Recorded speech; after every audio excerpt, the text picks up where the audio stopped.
Let's learn how to knit this feather and fan stitch, which is very beginner friendly. This stitch is so versatile and would be amazing as a scarf, blanket, or knitted in the round and make a cowl. I will show you row by row how to knit this gorgeous stitch. My voice narration will guide you through the entire video tutorial. The pattern text is displayed at the top of the screen and animated red highlights will show you exactly what stitch I'm working on. I took the time to draw the pattern diagram for you, and my innovative progress bar at the bottom will show you exactly the row I'm working on. So grab your yarn and your needles and let's get started. This is a sample of this really gorgeous feather and fan stitch. It's actually very easy to knit. In this example, I did 3 repeats of the pattern, so you can see it distinctly here. So this is 1 repeat, 2 repeat, 3 repeat. Each repeat is 18 stitches, so you want to cast on in multiples of 18 plus an edge stitch for each side.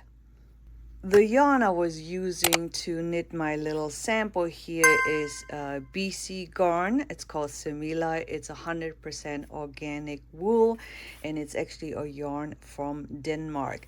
I use the recommended needle size. In this case, it's a 4mm knitting needle or US size 6, and you can go up a little bit if you like. And if you're interested, this is a 50-gram skein and it gives you 160 meters. I'm going to cast on 1 repeat today for this tutorial. That would be 18 stitches plus 2 stitches for the edges, so a total of 20 stitches. And you might be noticing that I'm using 2 needles to cast on, and the only reason why I do it so my first row of stitches is not so tight and making the first row much easier for me to knit. If you never used 2 needles to cast on before, I love to hear from you. Is that something you would give it a try? And if you did try it, how do you like it? Alright, so this is a 4-row repeat. So like I said, it's very beginner friendly. And the first row, all we're going to do is we're going to knit all the way through. So in the first row, I'm going to go ahead and knit my first edge stitch. But going forward, I will not knit my edge stitch. Okay, so now we have 18 knit stitches.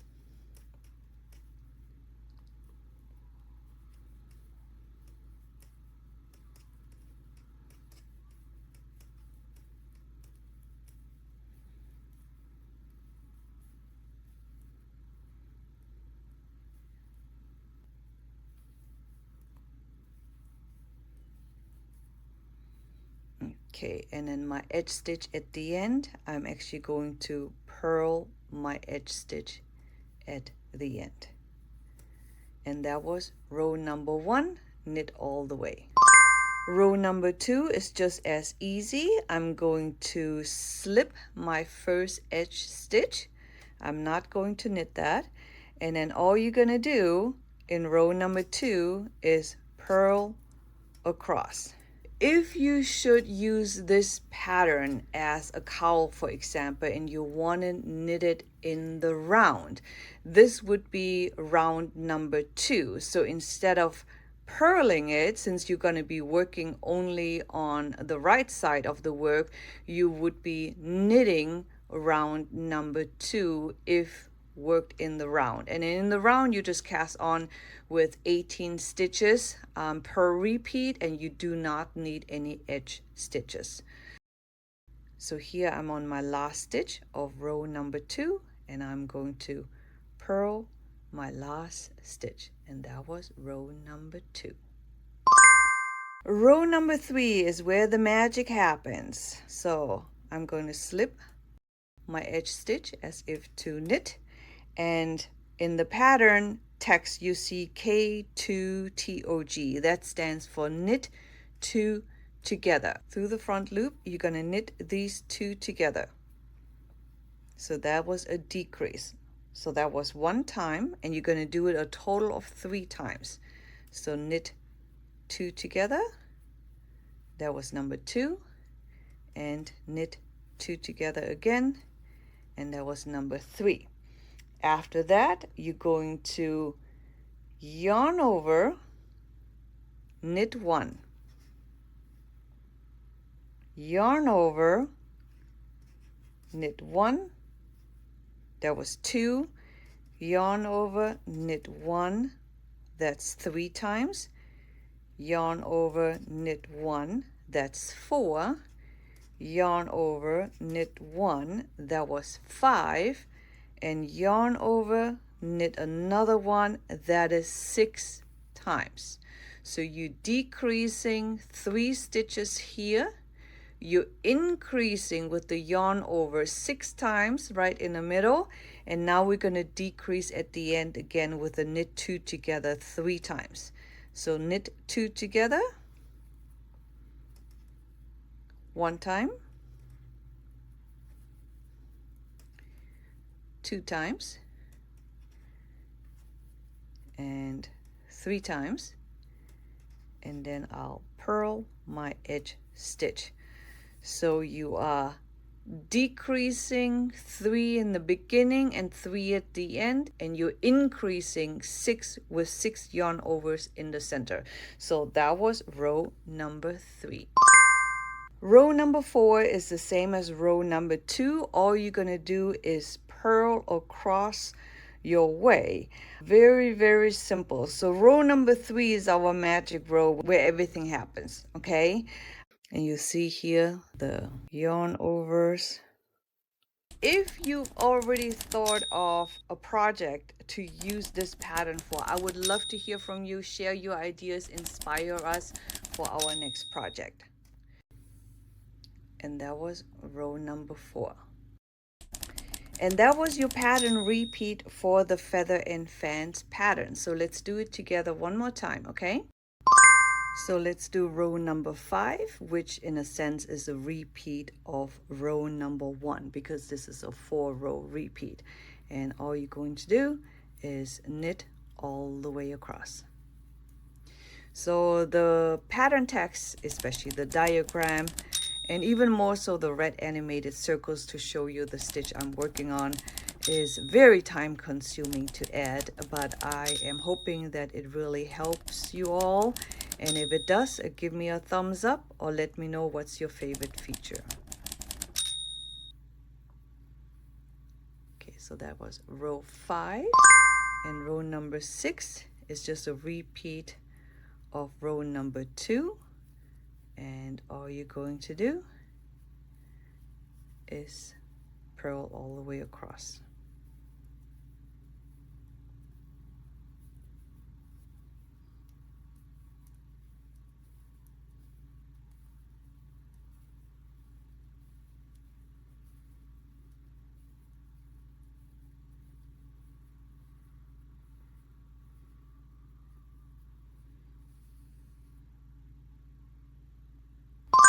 So let's knit row 7 together, which is row 3 in our 4-row repeat. So I'm going to slip my edge stitch, and we're going to start out with knit 2 together. So the next 2 stitches, knit them together through the front loop. That's our first time. Then we're going to do it again. That's our second time, and then we'll do it for a third time. Knit 2 together. So we just decrease 3 stitches. We just decrease 6 stitches into 3. And now we're going to increase with yarn over. So we're going to do yarn over, knit 1. That was 1 time. Yarn over, knit 1. That's our second time. Yarn over, knit 1. That was 3. Yarn over, knit 1. That's 4. Yarn over, knit 1, that's 5. Yarn over, knit 1, that is 6 times. So 6 times yarn over with a knit 1. And then the last 6 stitches, we're going to knit 2 together again. That was the first time, the second time, and the third time, and then I'm going to purl my edge stitch. So that was our magic row, right? Row number 3. And to finish your pattern repeat, you're just going to purl your 4th row in our 4-row repeat. In this case, this would be my row number 8.